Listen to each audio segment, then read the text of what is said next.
Welcome to the podcast where your next favorite story is already written in the stars. We're your new book besties, April. And Tay, here to get your book cravings started and satisfied. Why? Because around here, it's faded. So grab your current read, maybe a cozy drink, and hide your TBR list because today we're talking about some anticipated releases of 2026 and some book recs based on Taylor Swift's songs. It's going to be a good year, 2026. There's so many good books coming out this year. So many things. And I'm sure probably for our romance readers, there's something in the back of your mind that you're all thinking of. Well, we will get there. First, we're going to start off with just like some normal contemporary fantasy, some mixed in, and then we'll move on to the hot topic of the day. But upcoming in May 5th to be exact, we have The Heart You Kept by T.L. Swan. It sounds and looks good. I'm a T.L. Swan girly. I love all her books. To me, she can do no wrong. She's coming on tour here in the United States because she's from Australia and I'm actually missing it. And I'm so bummed because I love her book so much. But The Heart You Kept, the blurb on it that's anticipated, it says, 3 years after a secret weekend in the Swiss Alps, Laura Sorensen thought she'd completely had moved on from a mysterious man who had turned her world upside down. That was until Edward Prescott, and this is our main leading man, who is a billionaire of the world's largest casino, is the definition of untouchable. He's dark, commanding force. Alora prefers a serene, simple life surrounded by antiques and vintage fashion. She doesn't belong in the world yet. She's never stopped wanting him, though. And so then secrets are kind of tying them together. So I love a good billionaire romance. It sounds really good, but I also love like a second chance where they have like a night, kind of fling and then suddenly they're crossing paths again. So Sounds like she's going to hit it out of the park again. I have no doubt it's going to be one of those reads that I probably read overnight. I like her reads too because they're easy reads and I can kind of do them in between the heavy ones. Right. Palette cleanser. So May is just a busy month in general for books. We have like 3 book releases on May 12th that we're going to talk about. I'll give you 2. One of them's a follow-up. It's actually a sequel to a New York Times bestselling dystopian romance, Silver Elite. It is Broken Dove by Danny Francis. So looking forward to that. The blurb on this says lines will be crossed, loyalties will be tested, and the fight for the continent is only just beginning as Ren Darlington finds herself caught in the middle of 2 wars, one for the fate of her home and the other one for the fate of her heart. So good. I love a blurb like that. It's so good to see dystopian coming back. Like, I'm going back to like 2012. Like, it is. I need all the Divergent vibes. Like, I want that, like, world gone decay, like, really fight for our love kinda thing. Like, that Yes. just to me is the epitome of what I thought of dystopian romance, and then now it's like authors are kinda, like, touching back into it, and so I'm excited. I'm excited to Yes. see what that looks like, in the upcoming year because there's a couple other good ones. I can't think of them off the top of my head, but I have seen a few, and I'm like, There's a dystopian rise again. We're going back. It's coming back. what is it? Oh my gosh, I'm trying to think of it. It's like a bird in a cage or wild bird in a cage, something like that. And Oh, I've heard okay. really good things. So that one is another one I know that's coming or just came out, and it's like dystopian vibes. Awesome. Yeah, that makes me excited. Hunger And Games. I know, right? Okay. The next and final read that I'm going to talk about that I'm anticipating is also the May the 12th release. This one is called Love Beyond a Reasonable Doubt. And I hadn't heard of this one before I started researching for today, book coming releases, but it sounds super good. So I'm going to go ahead and read the blurb. But 2 lawyers find themselves in the same office after a steamy vacation fling in the beaches of Goa. The FMC, she's a proud workaholic. She's gunning for a promotion at a law firm, yada yada. But then you have her male counterpart, the male main character who hasn't stopped thinking about this brown-eyed beauty that he had this fling with in Goa. So I'm just like really excited for something that's I guess one sweet romance like that, but then it kind of touches on like workplace, office kind of rivalry, and that's kind of what it's sounding like. But yeah, they find themselves back in the same law firm, and they have to kind of go head to head. So sounds really good. Ooh, that's giving me some of those office romance vibes are so good. Yeah, and I really like that they're incorporating like a Desi love kind of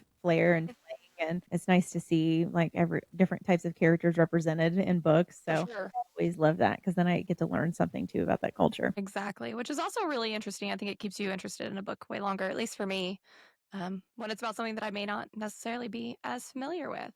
when I can ping pong to Google back and forth and I can kinda go like, "I didn't know that." Like, "What do they do that ceremony for?" Or, "What do they do?" Right. It just, like, makes me even more curious. So pretty too. Okay, so I put on here These Summer Storms by Sarah McLean. Now, I want to preface this by saying I have been a huge Sarah McLean fan for a long time. I've met her at a couple of book signings. She used to primarily write historical romances like the paperbacks, trade markets. Okay, I'm sure a lot of people would recognize her. She's kind of going away from that a little bit, and she's going to be writing a book that sounds like it's going to lean a little bit more into like family vibes, and it doesn't seem to be historical to me at all. It says Alice Storm is left with an inheritance game after her father passes away, and she's given 1 week on their family's private island to complete the game tasks. So it sounds like there's maybe going to be a romance with her father's second in command. So I don't know if we're going to have some age gapping there. I don't really know what's happening here, but it sounds really good. And the book cover is beautiful, and it's giving me all the summer vibes. May 12th, that big day with all those big releases. Like, we are ready to head into summer with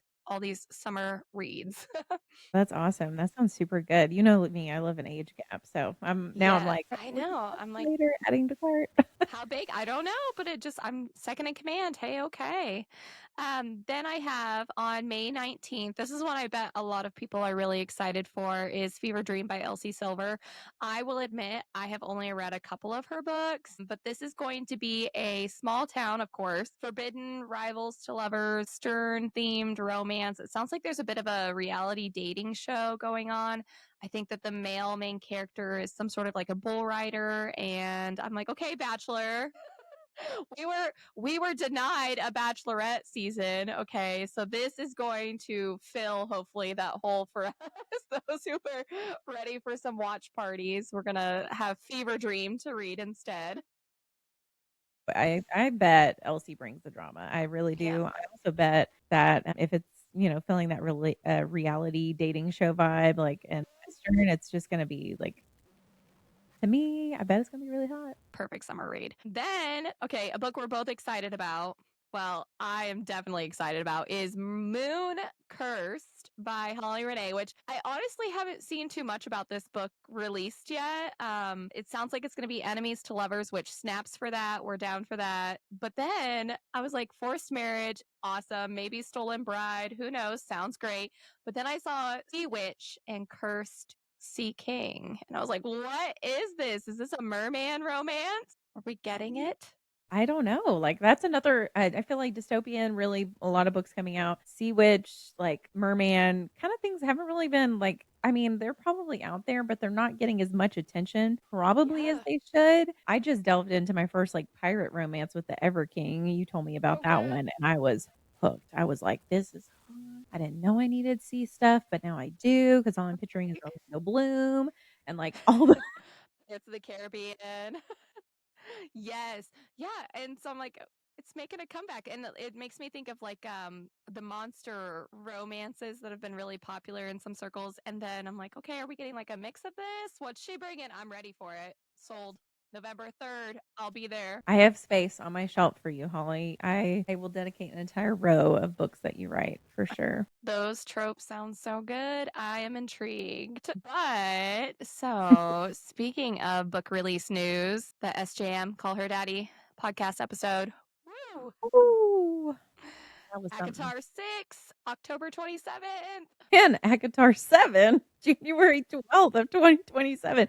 And we don't know the third, but okay, backing up as Yeah. far as like we're like dying as a person who loves these fantasy reads and really too, she helped kind of spark that like really love into fantasy. SJM, I can give her all the credit. So sorry for people that aren't a fan. I apologize. But the people that are fans, you can stay and keep on listening. But the moment our friend group saw this, it was like, stop all things. Like, we must watch this. What is happening? Because one, we have all been dying to hear Azriel's story. I think the hope of this book is that we are hearing his side, like at least giving him the love and credit that this Shadow Daddy deserves. But she does a release and she says, it's not just, I kept writing and writing and writing. I went to my publisher and they said, our binding can only hold so much. Let's turn it into a three-part one book. That's Three-part one amazing. book, but 3 books of one it's just incredible. I have a feeling I'm gonna be, like, just Like, but I want to know, how did you feel directly when you heard that we're not getting just one, we're getting 3? Honestly, I was like, I need to schedule some therapy time in between these books. Because I know, okay, I still carry with me some trauma from Kingdom of Ash, okay? And the ending of Empire Storms, all of those books from Throne of Glass. So, like, I do not trust SJM. And I wonder if, I mean, I know she's going to hurt me. I just don't know how bad she's going to hurt me yet. And I'm Yeah. scared. Yeah, because honestly, up until now, we've like, I mean, Throne of Glass, she was like leaving no rock unturned. She was like, I am going to destroy you. And I have, I have no cares about that.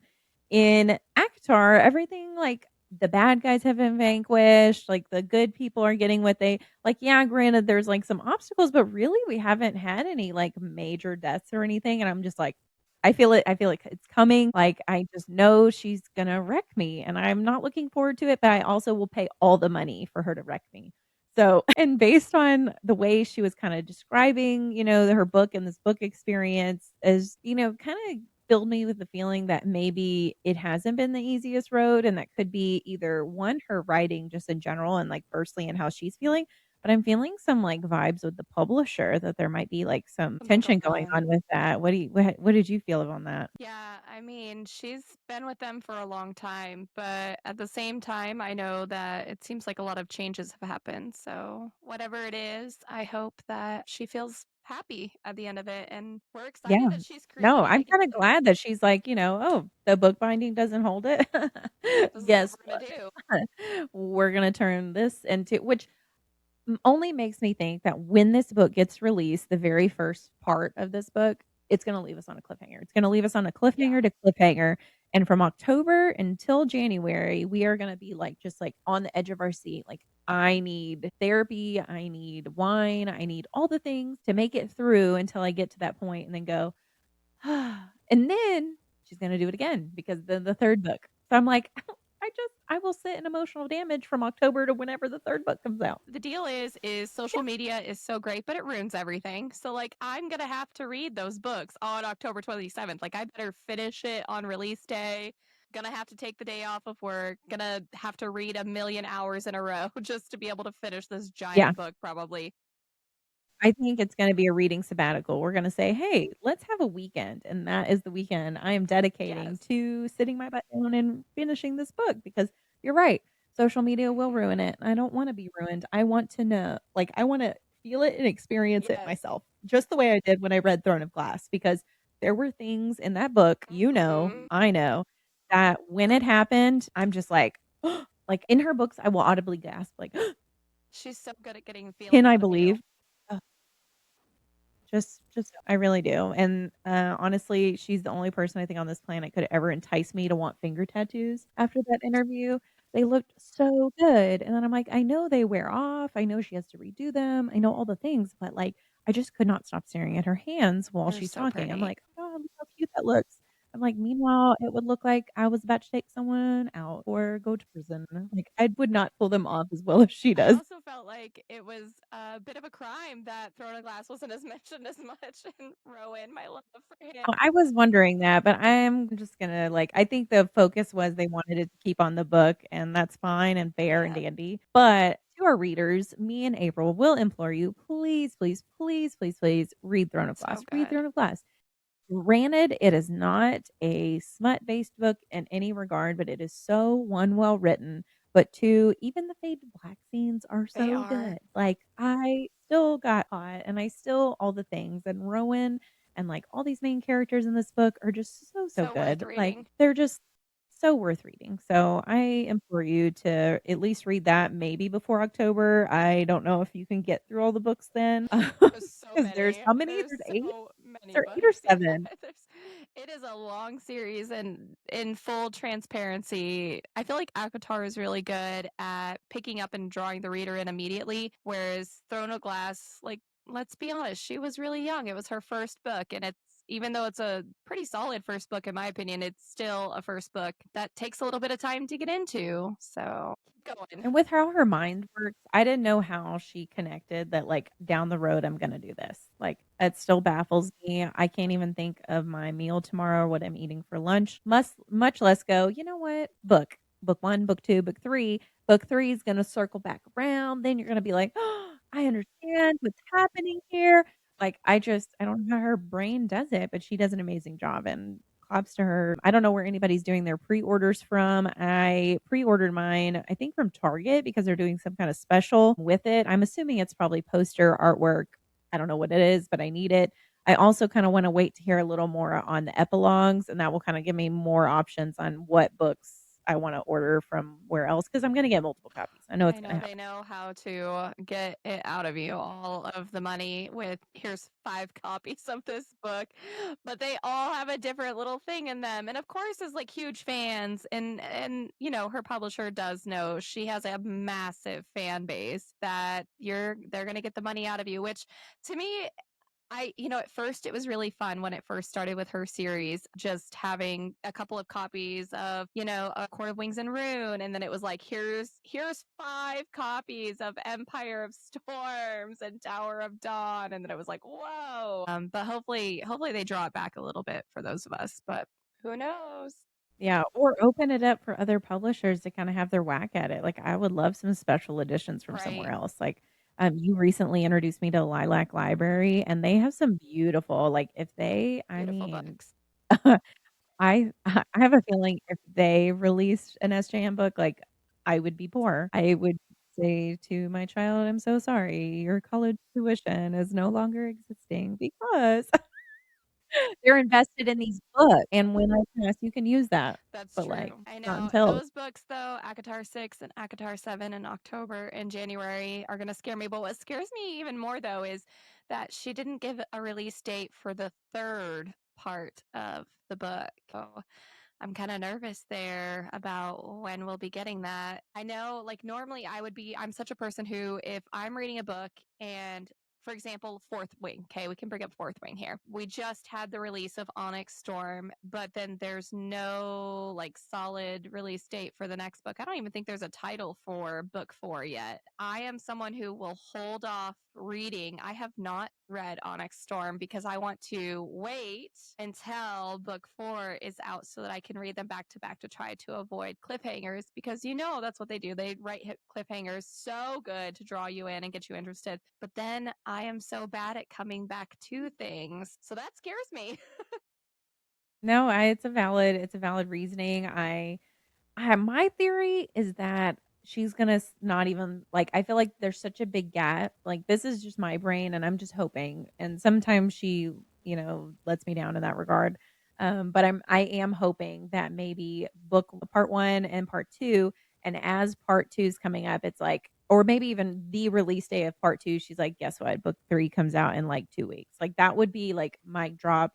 Like, oh my gosh, like calf scramble to get our books and what we need and all of that. Like to me, mindset, like don't keep them waiting on the last one. You've kept them waiting the couple of months for that, but then just like do a release. So I'm kind of hoping that's the vibe. Um, She yeah, could she with could. Tortured She definitely Poets could. Department, where she dropped And the that's her. extra songs the very next time. I'm theorizing that that's the hope, because I just know I'm gonna have FOMO. I'm gonna have to read it. Mhm. I won't be able to put it off. I don't know how. Applaud you for not reading Onyx Storm yet because one, I was there. I was like, I don't want to like be spoiled. That you haven't been spoiled is great. Like I hope your algorithm keeps algorithming Keep and me not. away from all Onyx Storm spoilers. If you're hearing me, government, please send it my way. Scroll right on past. Do not collect $100. Yeah. It. I don't wanna read it. No, no. Zayden daddy, love you, bye-bye. I will read you when the next That's book my comes out. plan. But I can't do that with Akatar. I just know it shows up on my phone no matter what, and I know people will just be blasting it. And I want to be in on the hype because being in on the hype is going to be so much fun. So I'm excited for that. It'll be a good time in October and January for sure. I was thinking of books, and I know you were too. Books based on Taylor Swift songs. Oh, yeah, no, there's some really good ones. I saved a few of my own. We'll kinda touch back on mine. Not that they kill the vibe, but, they have me in my feelings. I'll equate it. It's raining here, for our listeners. When I was thinking of my books, like, I was in a different mind space. So ask me again in a month and my answers could be different. But we're gonna start it off with Yeah. April and giving your recommendations based The on Taylor weather Swift just puts you songs. in your feels. You just want to curl up and read a book, but maybe not a happy one. Hey, that's okay. I was thinking of the song The Alchemy. So this came on the other day and I was still reading this book. So Fate, hello, thank you. It's The Alchemy. Okay. So specifically the part where it's like call the amateurs and cut them from the team, ditch the clowns, get the crown. Thought specifically of the book that I was reading is The Wrong Quarterback by C.R. Jane. It is incredible, anyways, that I was reading a sports romance because out of us, I am the one least likely to pick up a sports romance, but it's springtime. I'm shocked because you don't I you don't know. read the I sports don't run. normally, but I picked this up because I just saw like a snippet of her new release book that had just come out, I think it's called The Wrong Call.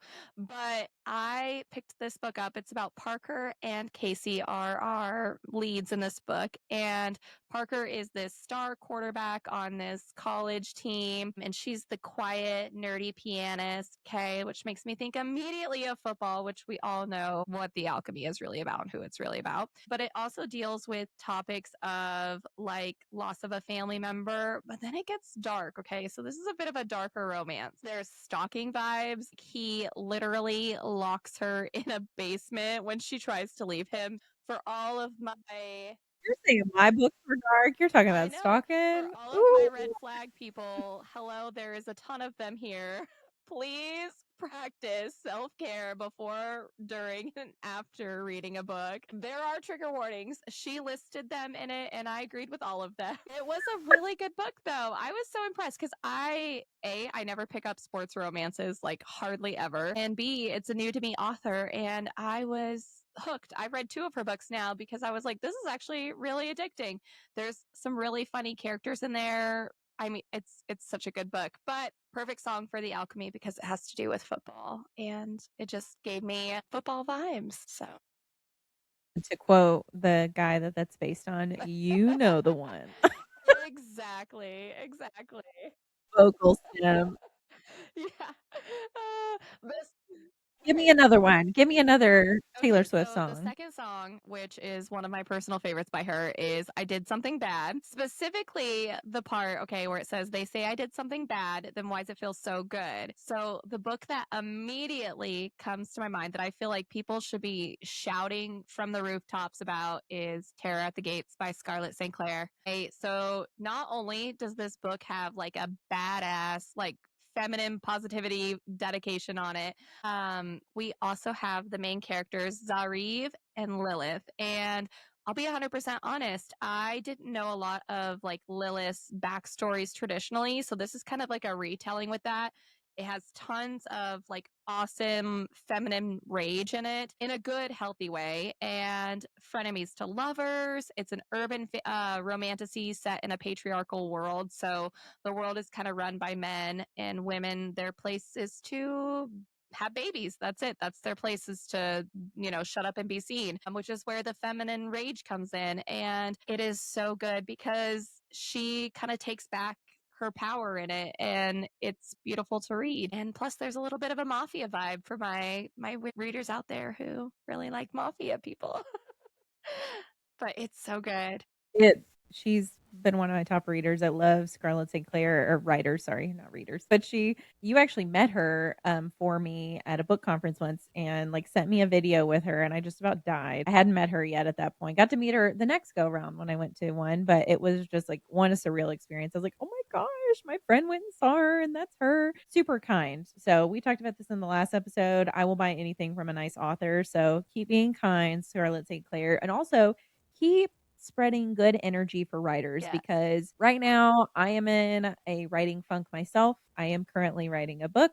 I have moments where I can literally only get out a sentence, and she praises that in like videos talking about like how her writing's going. She's like, one day I can slam it out like and write so many chapters, and then another day I maybe write a sentence or I spend all day editing a paragraph. Like vibes queen, love her so much. And this book just sounds so good. It's definitely on my TBR list. I have a miles long TBR list, but it's definitely one that's closer to the top than others because of how For good it sure. sounds. It is a delicious book, and I cannot wait for book 2 to release later on this year. I am very ready for it. And I like how quick her turnaround is. Yeah. Thank you for not making me wait like 2.5 Thank years, 3 you. Thank you years. for Like, me I love you for who that. yeah. Thank you. I have commitment issues, and I appreciate very Yeah. much that you are putting books out as quickly as you are. Yes. Uh, Thank you. You're a beast. But okay, so all of mine books today that I've been relating to Taylor Swift songs, like we said before, like definitely check trigger warnings before reading a book, especially if you're sensitive to certain things, especially with darker romances, that tend to carry them. My next recommendation for a song based on Taylor Swift is Don't Blame Me. Specifically, Don't Blame Me, Love Made Me Crazy. If it doesn't, you ain't doing it right. And that is Handsome Devil by LJ Shen, who is my queen. I love her. She is so nice and has written so many books out there. I feel like she has a book for everybody. She's written them all. And this came out a while ago now, but it's kind of like the first kind of foray I've seen her go into a little bit darker vibes than she normally does. And we've got Tate Blackthorne. He is the male main character, and Gia Bennett. And it's forced proximity, enemies to lovers. It's kind of mafia ish with a contract marriage to save her mom. She calls her mom because she's British. In this book, he essentially forces Gia to get with him, to marry him in order to help out with her mom, who is very sick. And it is dark. He is an asshole. Like, I'm going to put it to you straight. He is an asshole. LJ Shen LJ Shen is the queen of writing She assholes. is She so is good. so good at it. So good at it. Like when she asks him, like, she works for him, so it's almost like also a little bit of that employee employer relationship there. She works for him, and she goes into him and she asks him, hey, can you help me get my mom into this program, yada yada yada. And he like totally blows her off for like the longest time and is such a jerk to her. Obviously, Gia, she is feisty. She gives it right back, and it's such a great book. So I had to think, Love is Crazy. This book, Love is Crazy in it for sure. Very nice. I will say I told her, but when I saw this on her book list, I have read this and I have DNF'd it. Not for the regards of it's not a great book. I just the violence for me is so heavy in the beginning. I want to give it another round because I do love her book so much. Like I have Vicious, I have all these other great books from her on my shelf. So I'm like, she is my queen. I am gonna read this again. I'm gonna buck up and get through the gore and like really enjoy this read because I know it's super good. Like her endings are always stellar. She really gives it. But yeah, like at the beginning, I'm like, oh my gosh, she's such an asshole. But then I'm like, that's her writing. Like, yeah. And that's like a part of it is too, when they're writing something that you're not sure if you're going to enjoy, that's okay to DNF a book. It's totally fine. I will say, for my friends who are red flag girlies, dark romance girlies, you like Right up. him. Read it. Yeah. She Yeah. says 10 out of 10. Read it. It's so good right now. Add to cart. So It's so good. good. All right. What are yours? Okay, my first one is light, nice and light, is Wish List by Taylor Swift. So the lyric that I'm thinking of is I just want to have a couple kids, got the whole block looking like you. So sweet. I know. And then this is in essence that book. So the last time we had this, I talked about The Stopover by T.L. Swan. There is a spinoff series. The first book of that series is called The Bonus.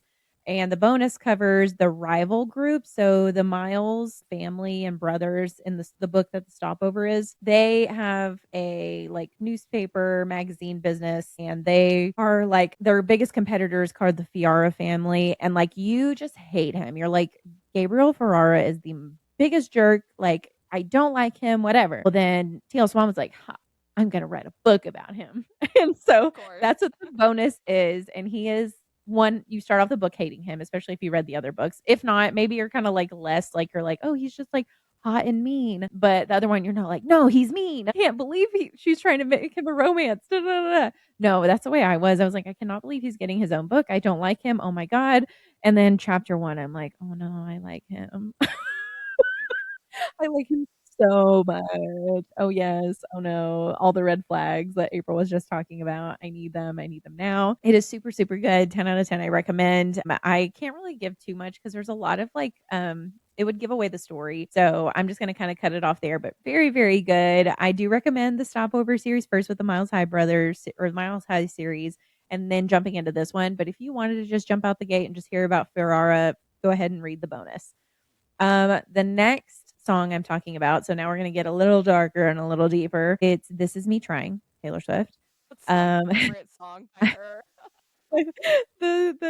and specifically to the Long Pond, studio sessions version, just to be extra specific here. The lyric is, "I just wanted you to know that this is me trying. They told me all my cages were mental." And the book I'm thinking of is Alchemized by Sin Lin Yu. Oh, If for anybody that's just listening, you can't see me right now. If you're on YouTube, you can, but I am wearing my Return to the Manor shirt. This book tore me to pieces and then some. Elena Moreno is a prisoner of war and a prisoner of her own mind. Once again, this is one of those books, if I delve too much into it, you'll kind of like know. And even more so, there's a lot of, I would say, drama built behind this book. People can be, to me, overly dramatic. This was drawn originally from a fan fiction on Archive or Our Own. I can't even say it out loud. It was originally a Hermione Draco fan fiction. This book though is so good. I in my brain I was thinking, how is she going to turn this to where one, it doesn't relate to the HP world, or how is she not going to like, relate it to Handmaids? Like, because it kind of tied in both. She completely rewrote it, went through and kind of created its own thing. It's now on like necromancy. Like it's just so good. Like I can't describe how good it is. And also, too, it is a very thick book. I couldn't even get it today, but it is like that big. It tore me apart. I made April pre-order for me a special edition of it again so I can have that one on my shelf as well. But let me tell you, it is so, so good. I read it when it was on Archive of Our Own. And so it to me is completely two separate books. The same feelings that we're drawing from the book where she wrecked me, she also wrecked me in this one. She's just really a really outstanding writer. So that is my recommendation on that one. Now, the next song I'm going to recommend the song and then I'm going to give some trigger warnings. So, the song that I'm thinking of is Bigger Than the Whole Sky by Taylor Swift. The lyrics are goodbye, goodbye, goodbye. You were bigger than the whole sky. You were more than just a short time. I've got a lot to pine about. I've got a lot to live without. I'm never going to meet what could have been, what would have been. First off, just the lyrics, like the lyrics alone of that song, tear me apart, tear me into a million pieces. yes. This next book that I'm associating with that heavily trigger warnings on one self-harmed, but also suicide of a loved one. So I just want to preface that before I recommend the book. Practice self This care. Yes, practice self-care, practice self-love, but definitely a heavy read. But the book is Only Rivals by Charity Farrell. I have recommended this book so many times to people, especially too if they can handle it and they haven't, really faced the trigger part of it. But this book faces with our FMC who loses her fiance and his family, and the way they deal with is they're like, why didn't you see the signs? Why didn't you know all these things? Meanwhile, she's just like, as a person who's lost someone, just feeling completely like lost within herself because she's like, I should have seen the signs. Yeah, I do feel like I'm an awful person. You should hate me. Like, and she lost, and this was someone that she had loved in high school, had his whole family, and it just awful, like, and they both, I will say, have both sides where they kind of treat each other awful, and she takes a lot more than she should from them. She just lets them berate her and everything. And one night where she gets drunk at this bar that she normally does, she goes home and they haven't like heard from her. Well, the best friend who hates her guts, who was best friends of her fiance, was honestly one of the cruelest ones to her of some of the stuff he says. And then he goes into the house after she's been drinking, leads her just to make sure, or like that she was fine and everything. And he finds her asleep in the laundry room. And he's like, why are you asleep in the laundry room? Why wouldn't you sleep upstairs? And she's like, that's where it happened. I can't sleep in there. And like, I don't even want to be in this house, but like, this is the only place I can be in here. And in that moment, you feel your male main character grow conscience. Like you feel him all of a sudden like get in her shoes and go, oh my God, she lost someone too. She lost someone that was important. She lost and from that moment, he's like, starts from a point of a friend. He's like, he would not want me to treat you this way. One, also, I don't want this to happen to you. Like, I don't, because, I think feeling isolated and all those other things, he could see where maybe she could go down the same path that his best friend did. So he was like, no, I'm not going to let that happen.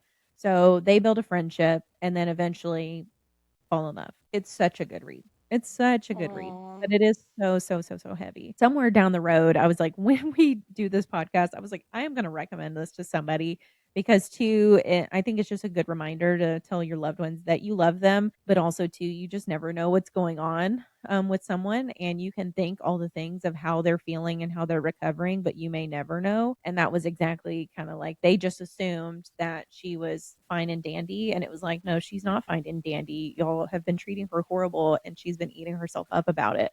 Mhm. And she needs help too. And so it's such a good book. And Charity Farrell is such a good writer.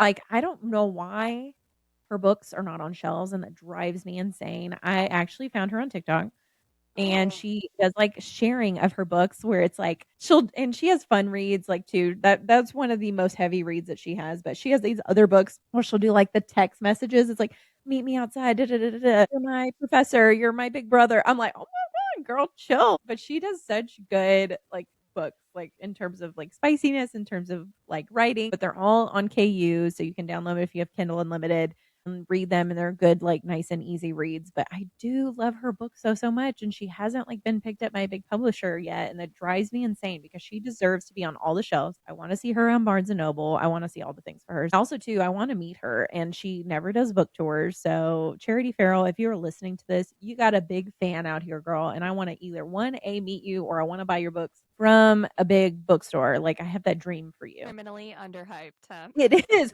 She is criminally underhyped. Criminally. Like, I don't understand it. I never hear hype about her.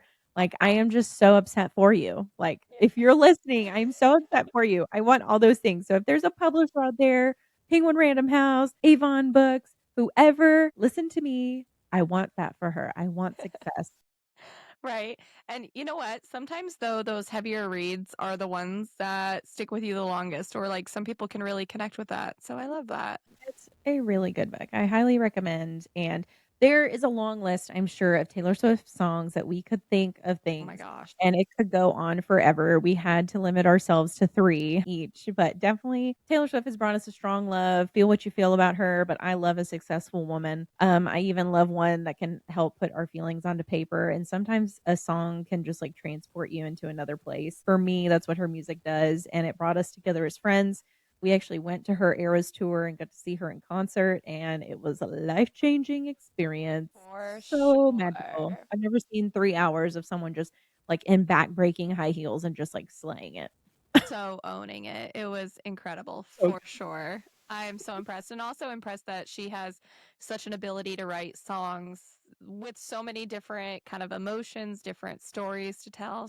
That's great because then we can relate them to these incredible books. All right, besties, that's it for today's episode. make sure to follow, download, and share our podcast socials with other book besties.